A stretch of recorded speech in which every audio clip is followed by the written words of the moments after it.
Robin, and welcome to SG Global News. You are among the fortunate few to witness the premier news bulletin of SG News. From the reopening of the Gothic gem of France to the powerful conversion of a former adult film actress, we have many stories to cover. The historic Notre Dame Cathedral has reopened to the public after being closed for 5 years for restoration following the devastating fire in 2019. The reopening ceremonies were held on December 7th in the presence of world leaders, Catholic bishops, priests, and the faithful. The first Sunday Mass since the fire was celebrated on December 8th, following the consecration of the high altar. On 15th April 2019, Parisians and the world watched in horror as the mighty Notre Dame Cathedral spire was engulfed in flames. Lead dust and smoke settled over the streets of Paris, marking one of the most catastrophic events in France's living memory. But that tragic moment has been transformed into a story of resilience. Notre Dame has risen again, as mighty and beautiful as ever, in the presence of over 40 heads of state and government, 170 prelates from around the world, and thousands of visitors and faithful. The reopening ceremonies began at around 7:20 p.m. local time, when Emmanuel, the heaviest bell of Notre Dame, rang out across Paris for the first time in 5 years. Monsignor Laurent Ulrich, the Archbishop of Paris, struck the cathedral's central portal, the portal of the Last Judgment, 3 times with his crosier as the choir sang Psalm 121. The doors opened as the hymn concluded, marking a moment of profound symbolism and celebration. Pope Francis, unable to attend in person, sent a letter that was read aloud by Archbishop Celestino Migliore, the Apostolic Nuncio to France. In his message, the Pope expressed hope that the rebirth of this magnificent church would serve as a prophetic sign of renewal for the church in France. The ceremonies also featured the awakening of the Grand Organ, a speech by French President Emmanuel Macron, a final blessing, and the singing of the Te Deum. On December 8th, the Solemnity of the Immaculate Conception, the high altar was consecrated, and the first Sunday Mass since the fire was celebrated. Presided over by Monsignor Laurent Ulrich, the service was attended by 2,500 people, including President Macron, clergy, dignitaries, and a fortunate few members of the general public. The restoration of Notre Dame stands as a historic moment for the millennium. The renovation was completed in record time while preserving the cathedral's original design and integrity. Philippe Villeneuve, the chief architect of the restoration, credited the Blessed Mother for the timely and successful completion of the work. As Notre Dame returns to its former glory, it inspires a profound sense of gratitude among the faithful around the world. Monsignor Laurent Ulrich captured the spirit of the moment beautifully, saying, quote, "Notre Dame has known darkness. Now it is back in the light. It has known silence. And now it rediscovers the joy of our chants." End quote. Islamic militants have captured Syria, marking the end of the 5-decade-long Assad dynasty. While world leaders express hopes for stability in the region, Christians in Syria live in fear for their lives and property.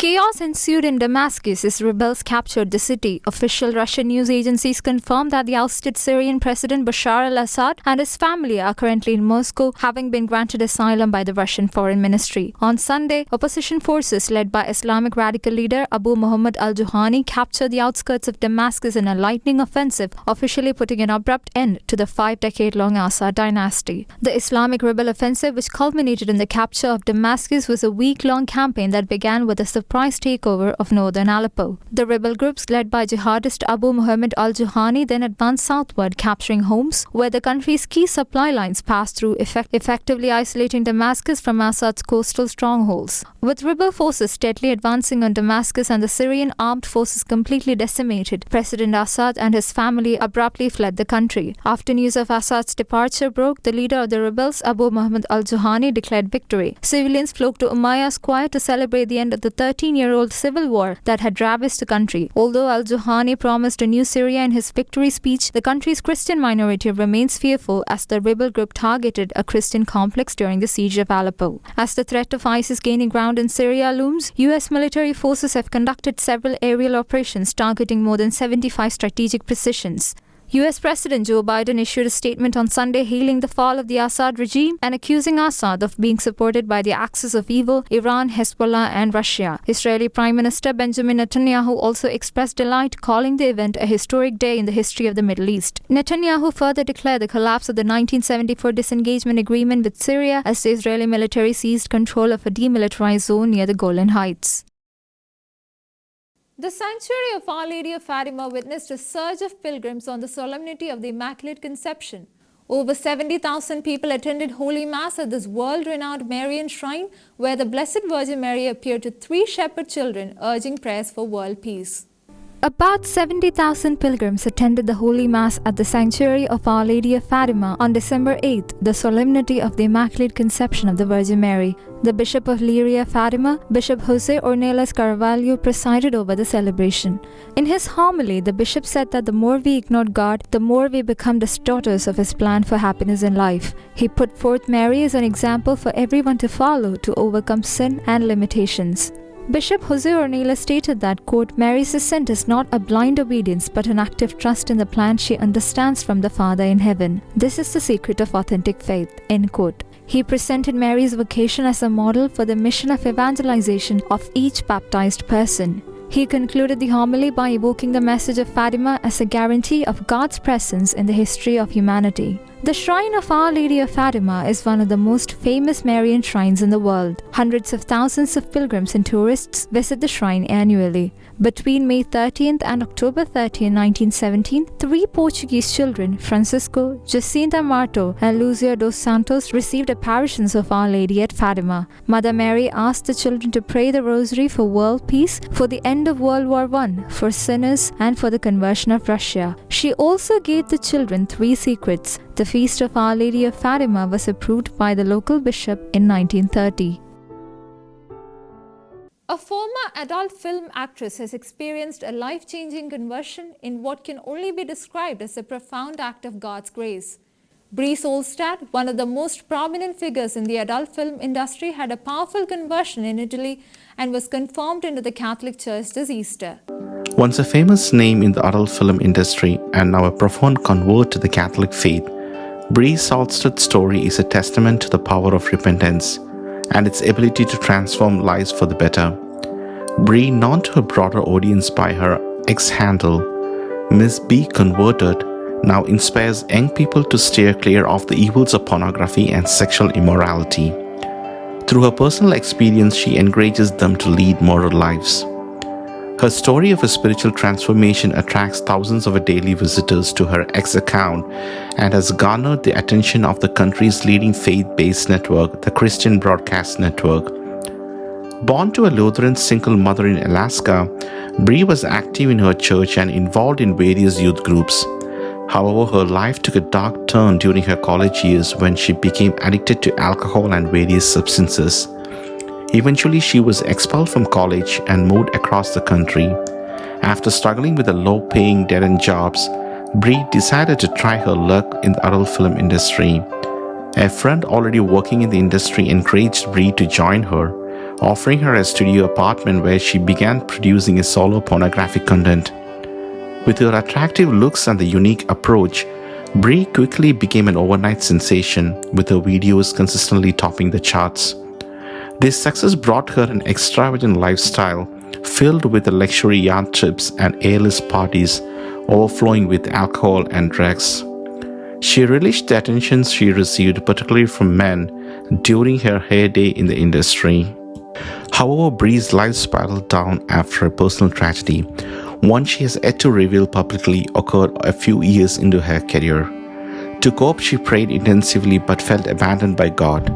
Turning to alcohol for solace, she appeared in increasingly explicit content to maintain her lavish lifestyle. In 2023, Bree decided to take a hiatus and travel to Italy for vacation. Captivated by the breathtaking basilicas, the majestic statues, intricate murals, and elaborate cathedrals of the Eternal City, she began to feel a profound change within herself. What struck her most was the humble presence of the Blessed Virgin Mary depicted on nearly every street and corner of Rome. For Bree, this was a surreal experience, as if Mary herself was reaching out to her. The stirring of her soul came to the head when she knelt before the tomb of Saint Clare in Assisi. Overcome with emotion, she broke down in tears, feeling her inner walls crumble. Bree was changing, and that transformation continued to grow. After returning to the United States, Bree began attending a nearby Catholic church. She shared her spiritual experience in Italy with the parish priest, who simply responded, "God loves you." For Bree, these words were like waterfall of light, providing a warmth she had rarely experienced. Inspired, she stated exploring Catholicism more seriously and enrolled in the rite of Christian initiation for adults. On March 30, 2024, during the Easter Vigil, Bree officially received Holy Communion and confirmation, completing her conversion. She now described herself on X as a repentant sinner converted to Christ. Bree earns her living through her religious goods store, where she sells handcrafted pendants, rosaries, bracelets, and other devotional items, a stark contrast for her former lifestyle. Bree's conversion has inspired thousands worldwide. Her story serves as a living testament to the words of Archbishop Fulton J. Sheen: "Any sinner is capable of being a great saint." Just as Jesus embraced Mary Magdalene, the tax collector Matthew, the Simon the Zealot, and the Saul of Tarsus, he called Bree and she answered.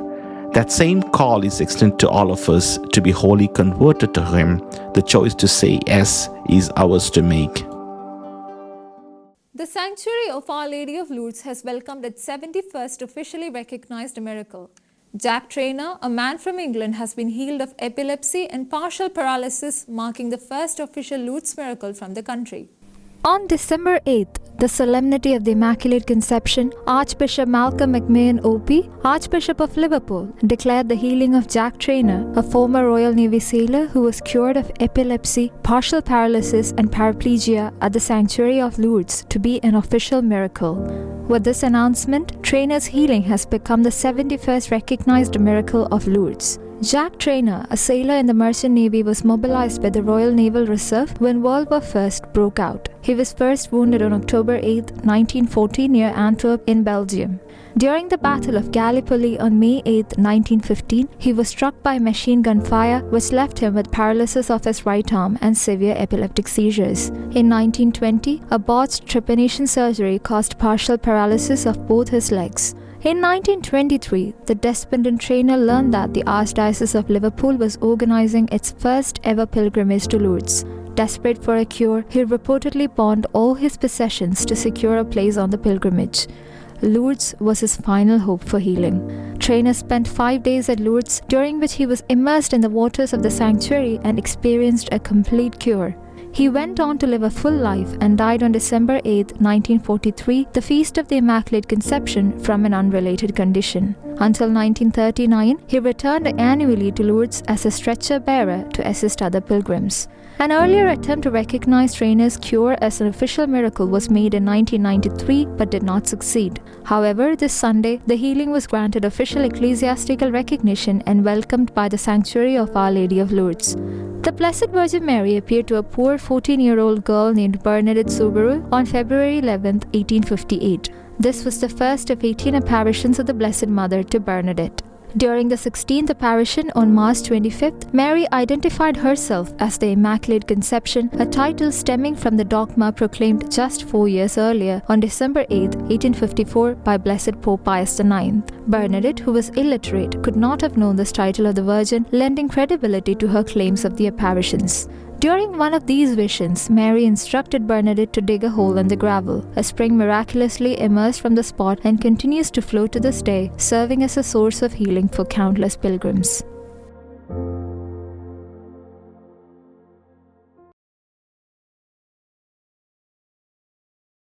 As we prepare to celebrate the birth of our Lord, we bring you a story from the Eternal City. A majestic 29-foot tall red spruce and a grotto-inspired nativity scene are now welcoming visitors and pilgrims to St. Peter's Square. Christmas season has officially begun in the Vatican. A 29-meter red spruce from the Alpine province of Trento in northern Italy was lit, and this year's nativity scene was unveiled at St. Peter's Square. The nativity scene was inspired by early 20th century Grado, a town in Italy. The tree and nativity scene will remain on display until January 12, 2025, marking the end of the Christmas season.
That's all for today. Until we meet again, God bless and thank you.